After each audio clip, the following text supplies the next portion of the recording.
Welcome back to Marvel Maniac, an MCU after show. This is your host, Eric Cicada, aka Mr. Honest, and today we're diving headfirst into the time-bending premiere of Loki Season 2. You might already know that we did cover Loki Season 2 in a singular episode, pretty far ways down in the catalog. Well, I got some golden ones back there. I started listening to my podcast from the beginning because I haven't in a while. I want to see what I've improved.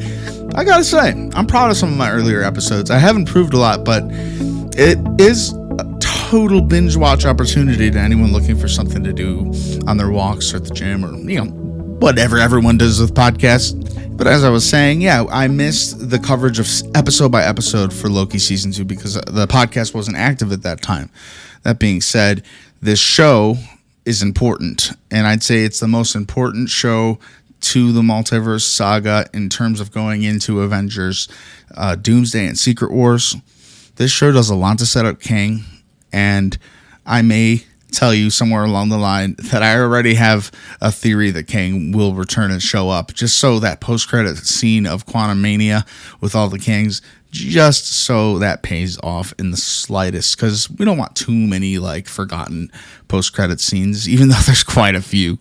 So this episode, Season 2, Episode 1, Ouroboros, is a reminder of why we love this character, why we trust Tom Hiddleston to take us places we didn't even know we wanted to go, and just why this show is magical in its own right. After rewatching this season premiere, I can confidently say we're in for a ride. Another thing, if you were looking for coverage on Marvel Maniac for Loki Season 1, it's the third show we covered, so it should be right around episode 30/40. I could say without a doubt that Loki is my favorite Disney Plus show, and it might be one of my favorite shows of all time.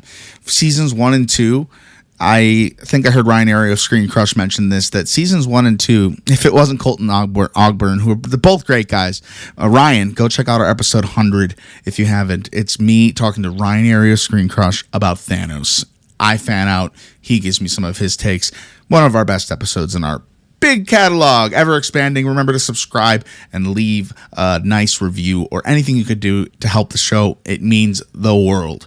So let's get the instant reaction of this episode. What hit me immediately? Well, for one, Loki's resilience against failure. The man is literally warping through time, uncontrollably glitching in and out of moments, and he never gives up. He doesn't lose focus because Kang is inevitable, and he is terrified of the story to him just moments ago, the finale episode of Season 1, everything that Kang, aka He Who Remains, told Loki. He believes it to be true. Loki never stops trying to make things right, especially this season. Such a turnaround from the character we got to know over the years in the multiverse saga, I'll say. And Tom Hiddleston's performance, top tier MCU acting, no notes. He is phenomenal. And I think we are so lucky to be getting more of him. He's definitely confirmed for Avengers Doomsday, if you didn't know that already. Spoiler, sorry. I'm excited about it. That line to Mobius, I saw the man at the end of time, and he made sense. That's pretty chilling. The way he delivers that, it's not just a warning. It's grief, it's clarity, and it's desperation, all in one. Also, the temporal loom. Let's talk about that giant, glowing mass of cosmic threads. This is where the multiversal magic happens, or the lack thereof up to this point, because all we know is the main characters want to let the multiverse go free, but they never really stop to ask or wonder what are the ramifications of that. So the temporal loom is like the main set piece, I'd say, of the whole season. The visual of Mobius entering that massive containment suit, like something out of a retro-futuristic dream, it was stunning. I honestly, the VFX in this episode are cinematic. And they know it. They know this is an important show. We're watching TV with the scope of a film. And in my opinion, I think that's what all the MCU Disney Plus shows should be doing, whether you believe they have or not. I think that's what Ironheart did. I definitely think Captain Marvel, Miss Marvel, that comes to mind because I watched that not long ago. WandaVision from the very beginning, big movies, longer movies, better chance to get to know the characters. WandaVision is phenomenal. I don't think it'll ever get old to me. It's just a great show, and a good defense for why the multiverse saga is pretty good. and not as bad as some people might say. People complain about everything. It's not that I don't disagree with you, Mr. Complainer, but I just try to stay a little more optimistic with my MCU. I don't want it to go nowhere. But at the same time, everyone's completely fair to speak their mind. There's nothing wrong with that. And if you don't like Loki, I mean, MarvelManiacPod at gmail.com. Let's see what I can do to convince you. I think it's the best show of the multiverse saga, maybe the best Marvel TV series to date, because for me, it is the most like a big movie, and we got like 2 movies out of both seasons. So let's break the episode down further. The time slipping is such a big aspect of this and a new aspect to Loki's story, right?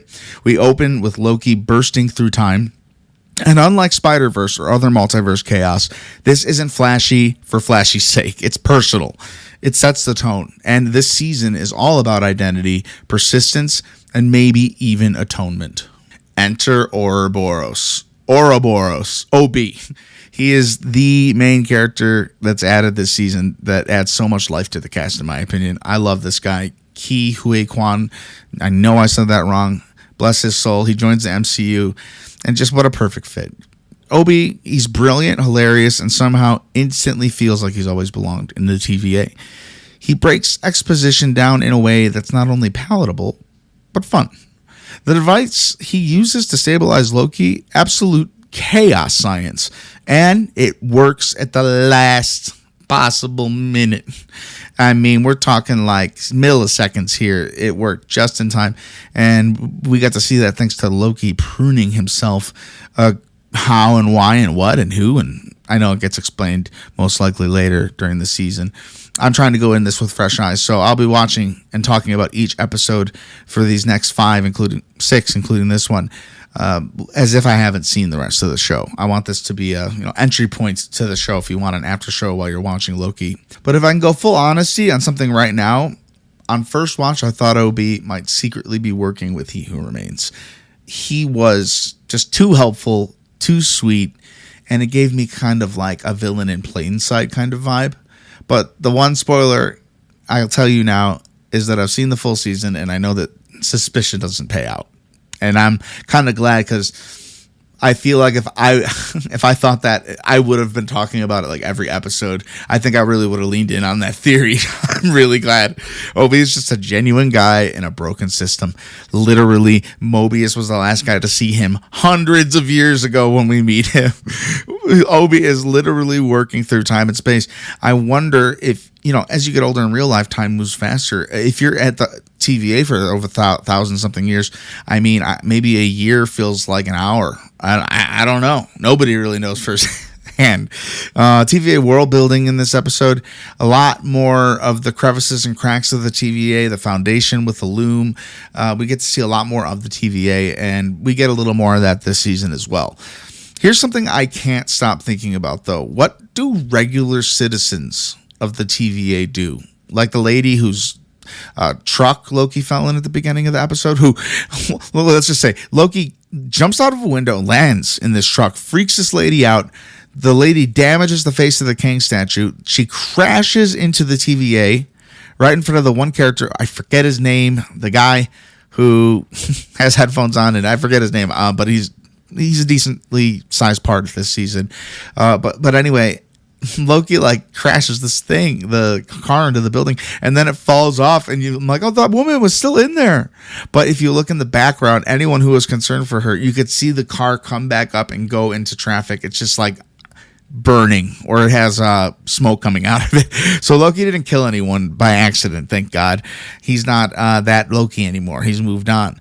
So the other TVA citizens, though, are there grocery stores, bakeries, apartments? Is everyone just a cog in this bureaucratic machine?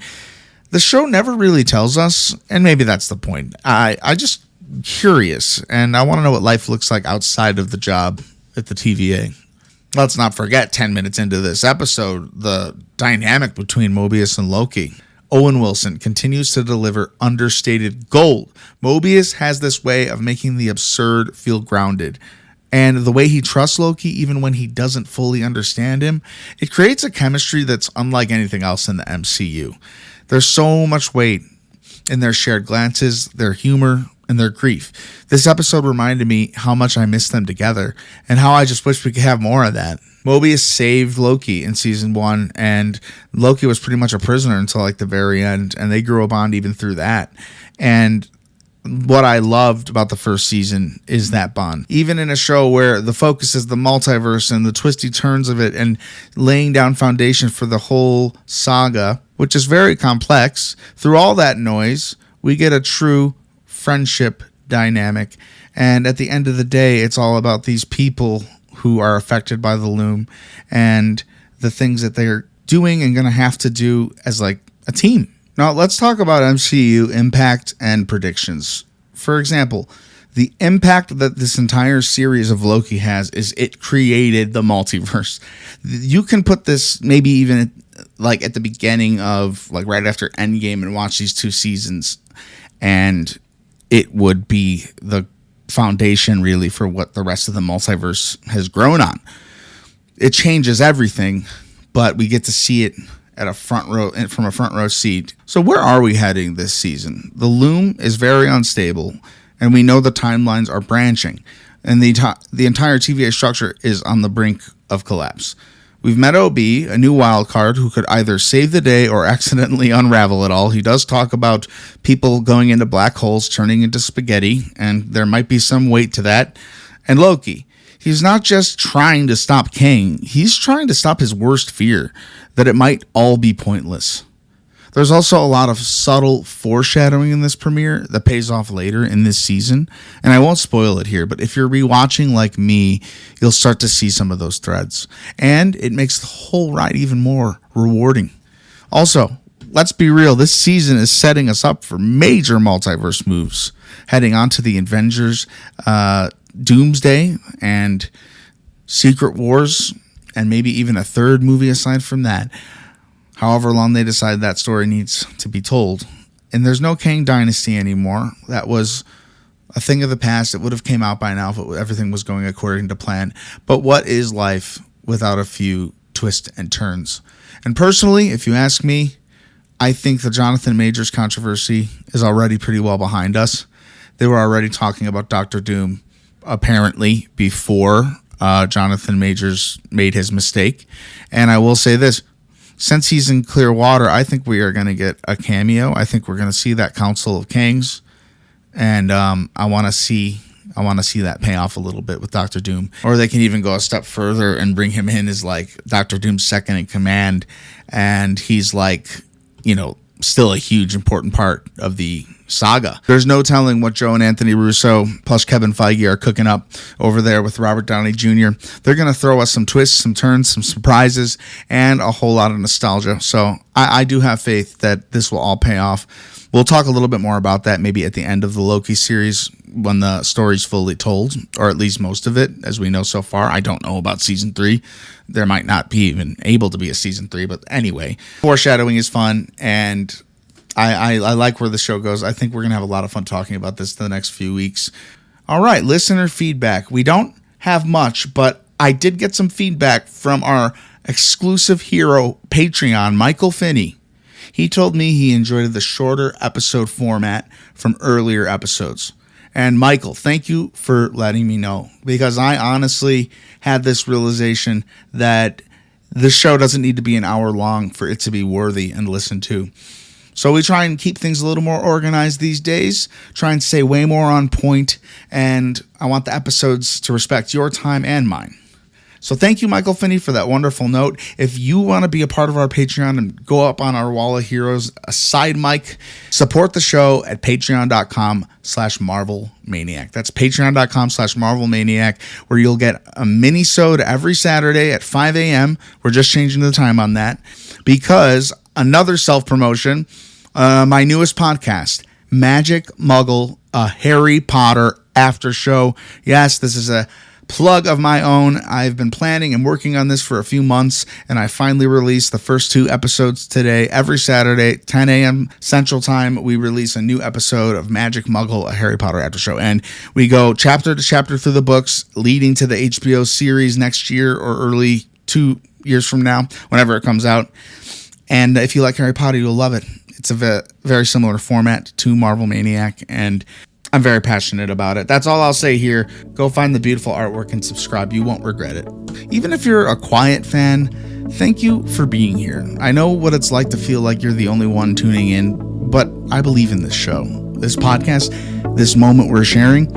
It's not small. It's sacred timeline energy, and I want to hear from you. DM me, email me, send a raven, an owl. Let me know what hits you the hardest in this premiere. MarvelManiacPod@gmail.com. If you join our Patreon, you can join our chat and we could talk in there about theories and whatnot as well. Michael and I are already talking about how much we like Loki in there. So go check it out. Thank you so much for tuning into Marvel Maniac and MCU After Show. If you like this episode, consider leaving a review, sharing it with your Marvel loving friends, or checking out our Patreon /Mr. Marvel Maniac. Sorry. There's exclusive minisodes every Saturday. Don't forget, check it out. Coming up this Friday, a special Black Widow retrospective episode.